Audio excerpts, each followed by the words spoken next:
नमस्कार दोस्तों, स्वागत है आपका हमारे चैनल सक्सेस विथ मी में। हम लोग पृथ्वी की उत्पत्ति एवं विकास देख रहे थे और आइए आज हम लोग नेक्स्ट इसका पार्ट देखेंगे। इससे पहले हम लोग 3 पार्ट में देख चुके हैं और ये बड़ा टॉपिक था। अब इसके आगे हम लोग पर्वतीय समय मापक्रम, ये आज खत्म हो जाएगा, आज लास्ट है। पर्वतों की उत्पत्ति के समय के आधार पर वर्गीकरण निम्न प्रकार है।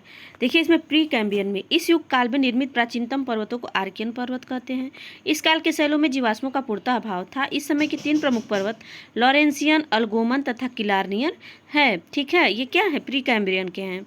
अब देखिए पेलियोजोइक, इस काल में निक्षेपण द्वारा निर्मित मैदान प्राचीन पर्वतों को ये कैलेडोनियन पर्वत कहते हैं। इस युग के पर्वतों में उत्तर अमेरिका के अपलेशियन पर्वत, भारत के अरावली, सतपुड़ा व महादेव पर्वत आदि आते हैं। पूछा जाता है, ये एग्जाम में ये मोस्ट इंपॉर्टेंट है, पूछा जाता है कि पेलियोजोइक काल में कौन से पर्वतों का निर्माण हुआ। तो देखिए पहला अरावली, सतपुड़ा, महादेव पर्वत, अपलेशियन पर्वत।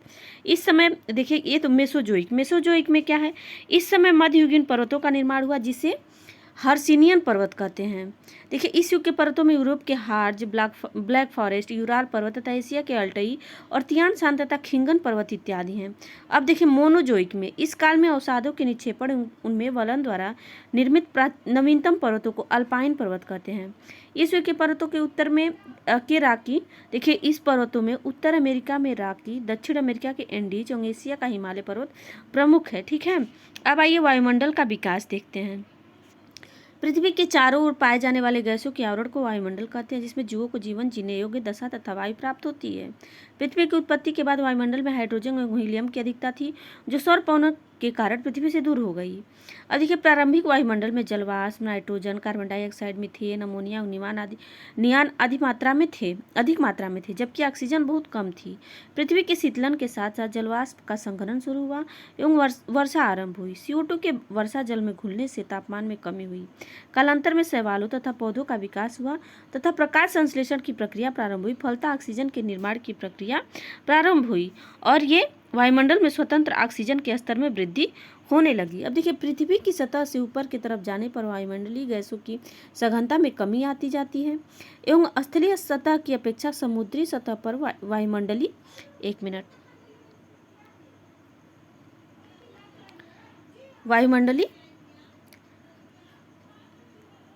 गैसों में सघनता में कमी आती तथा स्थलीय सतह की अपेक्षा समुद्री सतह में वायुमंडलीय सघनता अधिक होती है।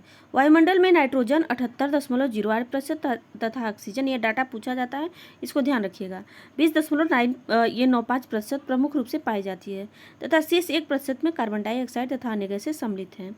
वायुमंडल पृथ्वी के लिए एक कंबल की तरह कार्य करता है,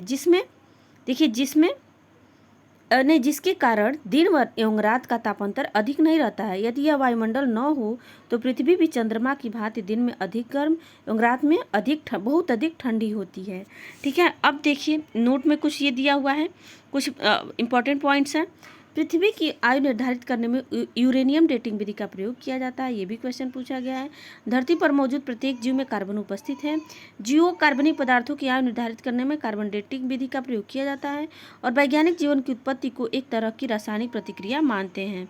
अब देखिए क्वेश्चन आपका जो है, निम्न कालों में से किसे प्राय लघु हिमकाल माना जाता है। तो देखिए इसका ऑप्शन सी सही है,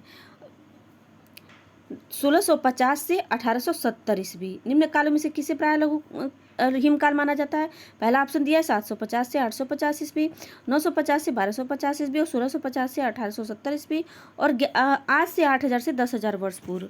तो इसका ऑप्शन सी सही है। ये UPPCS प्री एग्जाम में 2015 में पूछा गया है। अब देखिए महान युग का संबंध किससे है। देखिए प्लिस्टोसीन, ओलिगोसीन, होलोसीन और इओसीन, इसका महान हिमयुग का संबंध प्लिस्टोसीन से है। विश्व के 2 सबसे छोटे महाद्वीप कौन से हैं।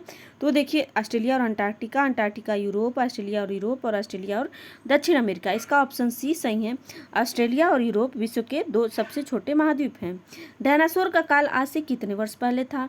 तो देखिए इसका ऑप्शन देखिए 5 करोड़ वर्ष पूर्व, 18 करोड़ वर्ष पूर्व, 40 करोड़ वर्ष पूर्व और 80 करोड़ वर्ष पूर्व। इसका ऑप्शन ए सही है, 5 करोड़ वर्ष पूर्व। अब देखिए निम्न विद्वानों में से किसने सुझाव दिया कि पृथ्वी की उत्पत्ति गैसों और धूलकणों से हुई है। इसका जेम्स जीन्स, H अल्फावेन और F होयल और वो स्मिड, ये ओ स्मिड। अगर आपको ये क्वेश्चन नहीं समझ में आ रहा है तो आप इससे पहले का वीडियो जाइए देखिए, उसमें सारा डिटेल बताया गया है। अब नेक्स्ट क्वेश्चन देखिए आपका है, कि बिग बैंग सिद्धांत के अनुसार ब्रह्मांड की उत्पत्ति लगभग कितने अरब वर्ष पूर्व हुई थी। तो ये कितने अरब वर्ष पूर्व हुई थी? देखिए 17 अरब वर्ष पूर्व, 14 अरब वर्ष पूर्व, 18 अरब वर्ष पूर्व और 5 करोड़ वर्ष पूर्व। तो ये 14 अरब वर्ष पूर्व हुई थी। ऑप्शन बी सही है। हाल ही में किए गए महाप्रयोग क्या है? हेड्रॉन कोलाइडर का संबंध किसके है? लार्ज हेड्रॉन कोलाइडर का संबंध किससे है? तो देखिए इसका संबंध चंद्रमा से है, सूर्य से है, ब्रह्मांड से है कि पृथ्वी से है? तो इसका संबंध आपका ब्रह्मांड से है। वायुमंडल में सर्वाधिक मात्रा में पाई जाने वाली गैस कौन सी है? तो कौन सी है? वह नाइट्रोजन। इनमें से कौन सा अंतर पर्वतीय पठार का उदाहरण है? देखा, पेटागोनिया का पठार दक्षिण अमेरिका, मालवा का पठार तिब्बत का पठार, और इनमें से कोई नहीं। तो देखिए इसका ऑप्शन सी सही है। तिब्बत का पठार आपका अंतरा पर्वतीय पठार का उदाहरण है। निम्न में से कौन सा पर्वत ज्वालामुखी पर्वत से संबंधित नहीं है? हिमालय पर्वत, माउंट रेनियर, माउंट फ्यूजियामा और माउंट किलिमंजारो। इसमें बताना आपका कौन सा ज्वालामुखी पर्वत से संबंधित नहीं है? वो ऑप्शन है हिमालय पर्वत। अगर ये आपको क्वेश्चन समझ में नहीं आए हैं तो जाए पहले का वीडियो देखें, उसमें सारा डिटेल बताया जा चुका है। और आज ये टॉपिक हमारा ख़त्म होता है। और आज के लिए बस इतना ही। अगर आपको हमारा वीडियो अच्छा लग रहा है तो हमारे वीडियो को लाइक करें, हमारे चैनल को सब्सक्राइब करें और कमेंट में ज़रूर बताएं कि आपको हमारा वीडियो कैसा लगा है। Thank you so much. और ये बहुत ही इंपॉर्टेंट है ज्योग्राफी में। ये विश्व का भूगोल हमने शुरू किया है और दृष्टि क्विक रिवीजन की बुक है। तो चलिए आज के लिए बस इतना ही। Thank you so much.